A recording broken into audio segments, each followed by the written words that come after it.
I've learned pretty much everything I know about mountain biking the good old-fashioned way. See, I didn't ride growing up, nor do I have some amazing innate ability. No, I actually didn't start riding until I was 23, and I started from scratch. Of all the skills I've picked up over the years, learning how to jump in particular has been a very real struggle. It's because of this struggle, though, that the success is so sweet. I still vividly remember that summer night that my friend Josh and I set out to our local BMX track with the sole objective of clearing our first small jumps.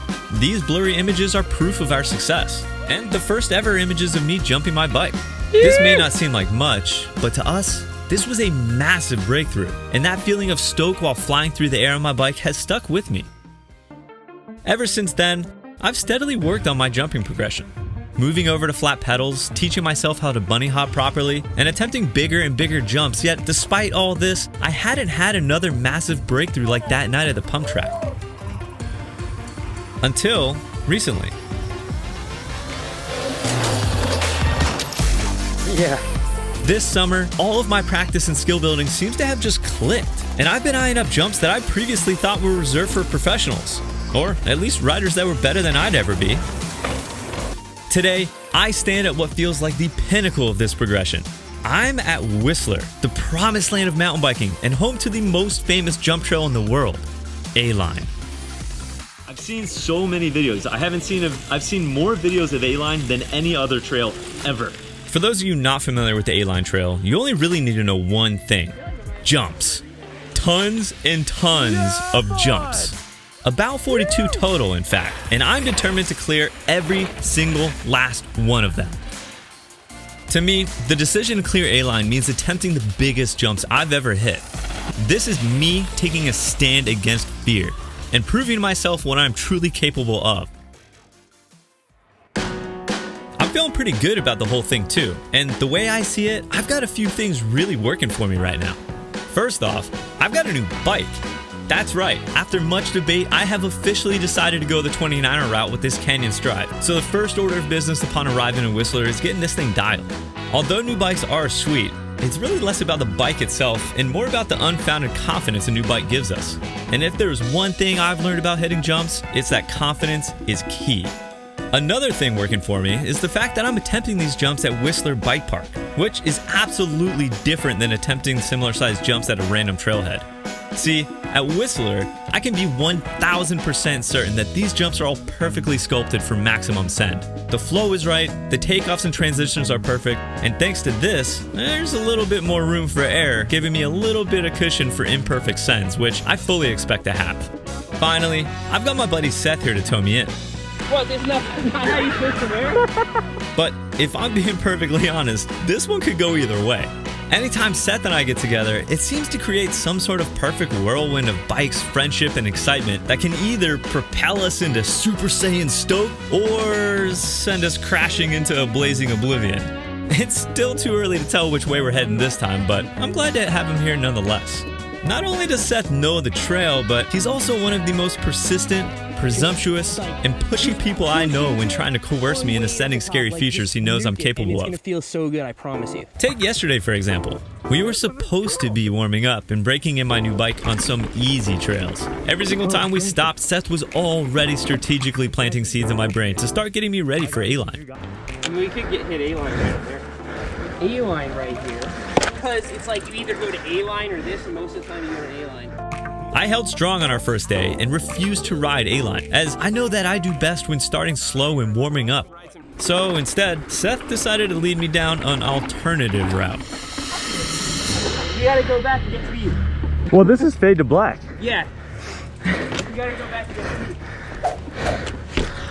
We decided to go for it and send this double black trail in order to warm up for our run on the single black. That makes perfect sense, right? Following that, we headed to the upper part of the mountain so that I could better my brakes. Dude, my brake is not bedded all the way. Somehow I made it out of this warm-up day alive, and I was feeling great. So much so that the very next day, we woke up and immediately geared up for our mission.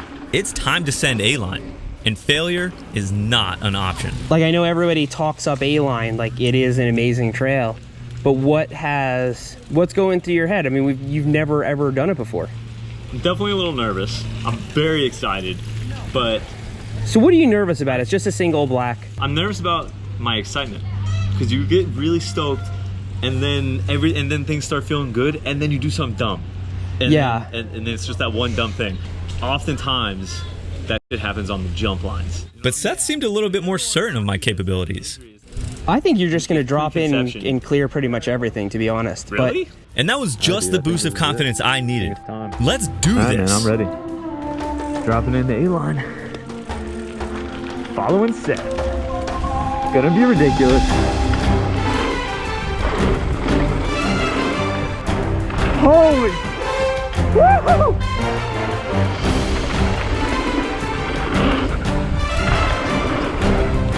Whoa! Yeah! My first lap down A-line was the thing dreams are made of. I kept thinking about how surreal it felt that I was in Whistler, finally riding a trail that I've seen so many others ride before me. Riding a trail for the first time really is an incredible thing that should be cherished. Every inch of trail is fresh and invigorating, and I was finding it hard to balance the excitement of what was right in front of me with the anticipation of what was to come. And let's not forget about the jumps. Oh, the jumps. One after the other, and another, connected with some of the biggest sweeping berms you've ever seen. That was easy. Yeah.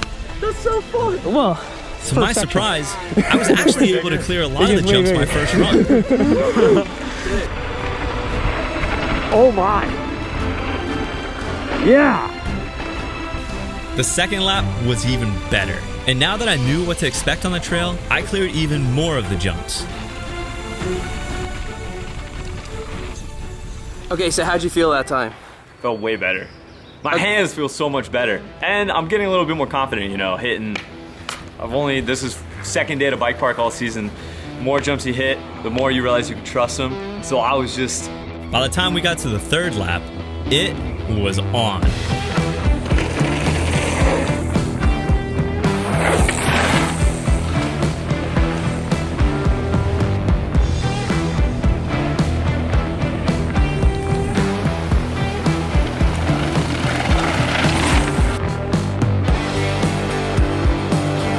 The more laps we did, the more comfortable I got, and I really started to figure out the track. At this point, I had cleared about 90% of the jumps on the trail, and the only real thing holding me back was the massive arm pump I was getting. Things were going really well. Too well. And I should have seen the signs coming a mile away, but with both my mind and body fatigued from so many bike park laps, it was already too late. Whoa, what are you... Oh God! What's the matter with you? Why did you do that? I lost the pedal and I looked down to place it again. That was the dumbest thing ever. Thankfully, it was a harmless crash and only left me looking a little funny back in the village, as I was the only person in the entire bike park with mud on me that very dry and sunny day. It was enough to get my attention though, so we did the smart thing and called it for the day. I was incredibly proud of my first runs on the famous A-line, but I still couldn't help sleep a little uneasy that night, as I knew that the real challenge still lay ahead. Tomorrow, in order to finish clearing A-line, I'm gonna have to send the 2 biggest jumps of my life. Some people have ridden park their whole lives. They live near Whistler. There's 7-year-olds who do these trails because it's about commitment. Right. You don't need to have a lot of experience on a bike in order to clear all this stuff. You have to have commitment. And we ride all sorts of stuff. We climb stuff, we do tech, we do everything. Yeah. And jumps are not something we really have access to all the time. No, I didn't hit jumps until like last couple of years. Yeah, so it's definitely a new thing. Whew, all right. It's only a couple of jumps. Only a couple jumps. My first objective is actually the very last jump on A-line. A massive, high-speed step up, which I'll be the first to admit is deceptively larger than all the videos on YouTube would have you believe. The GoPro effect strikes yet again. Despite the size of the jump, the part that makes me the most uneasy is that this particular jump is right out in the open at the bottom of the mountain, which means that should things go wrong, everyone waiting in the lift line is gonna bear witness to my fail. All right, here we go, here we go. Come on. Holy shit. Alright, I can hit that. I hit the brakes though. After getting a feel for the takeoff, I had the confidence that I was going to be okay though, and began hitting the jump a little faster each time. And sure enough, I got further and further and further until finally I was clearing. Alright, I cleared it. By 2 days later, Seth and I were no longer just clearing this jump. We were straight up nuking it halfway down the transition. Oh, holy. With the step up out of the way, there's only one jump left standing between me and a successful run down A-line, and it's a big one. In fact, when Seth and I first rolled up to it, I could hardly believe just how truly big it was.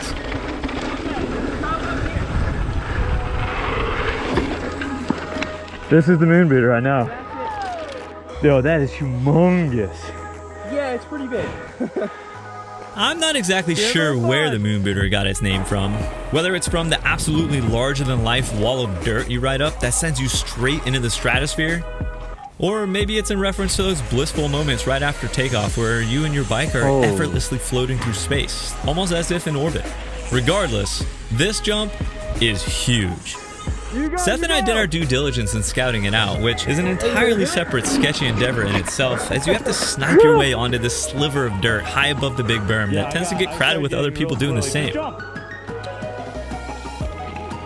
I was feeling pretty good, and I'll be honest, I started thinking that maybe I could just get towed in by Seth and send this thing first go. Alright, you ready?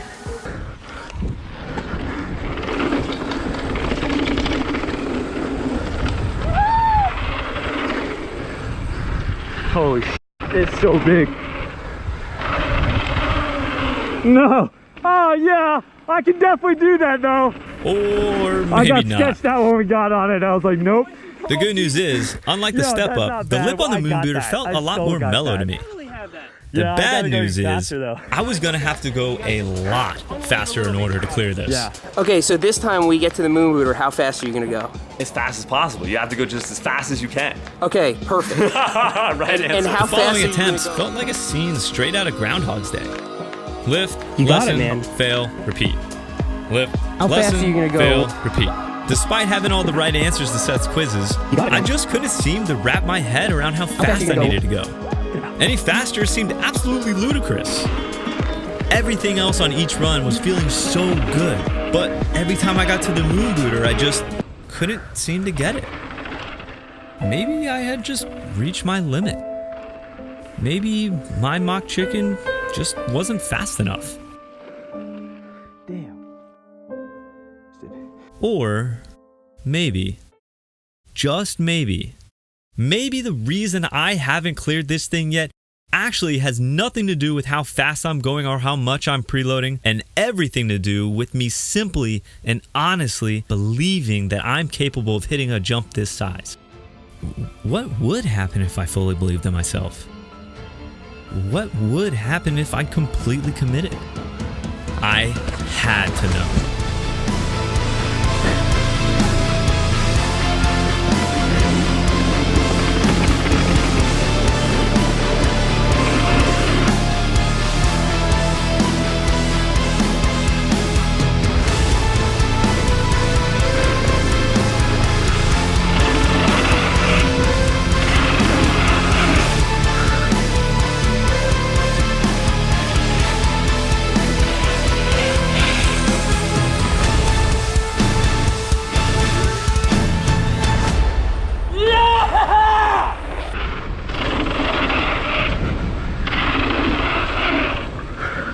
Yeah!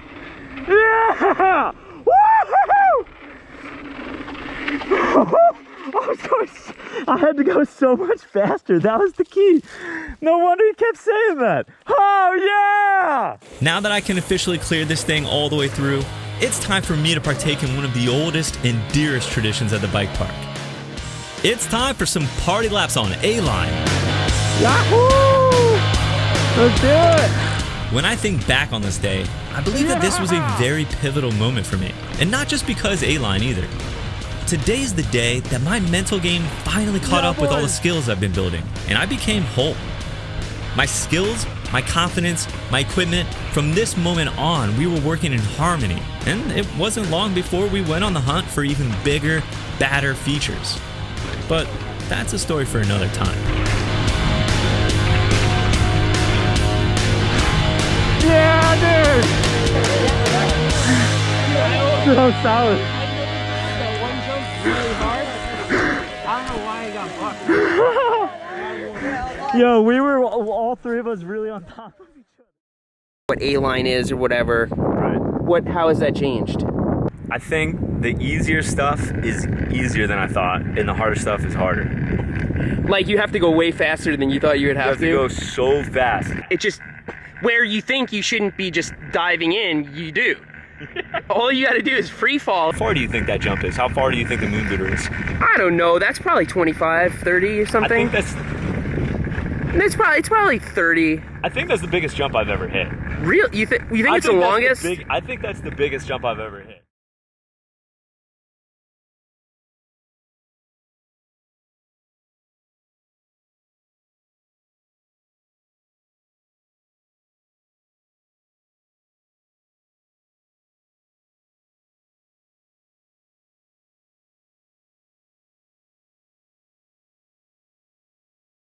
Not like the moon. That's like the moon that you see. They are. They're fucking. They're getting busy for sure. Just right there. So how fast are you gonna go? Slower at the top of A-line because we were landing up flat on everything. But then for the moon booter and the step up, mock chicken. How fast are you gonna go when we get to the moon booter? As fast as humanly possible. All right. Assuming I can hold on. All right. So how fast are you gonna go? Snail face. I'm just. You already forgot. You already forgot. I tried to drill it into your head. I'm gonna go as fast as humanly possible, and then right at the end, just unweight him. And you're just gonna float right over it and just Float. I'm gonna fly. I'm gonna be like, caw, caw. and then we're gonna stop before Hornet. Yes. And then how fast are you gonna go when we hit the step up? As fast as humanly possible. You got it, man. Approximately Mach speed. You learn fast. All the time you're like, how fast you gonna go? How fast you gonna go? I was just dicking around, you know, but I was saying as fast as humanly possible. But you do have to go that fast. Wait, so we have to climb? Yeah. What? Dude, you're kidding me. Whistler's the biggest hoax ever. Yeah, I started getting real squirrely. Just jump. You all right, bro? Heads up, guys. Heads up, heads up. Ryder's coming. Seth bottomed out so hard on his jump that he broke off the back piece of his dropper post, the wireless dropper post. Holy shit. Down everything. Oh my It's god. because I just landed flat and it just and flew off. I saw this little black thing hit me in the back of the leg. Yeah. Damn, dude. Well, That's crazy.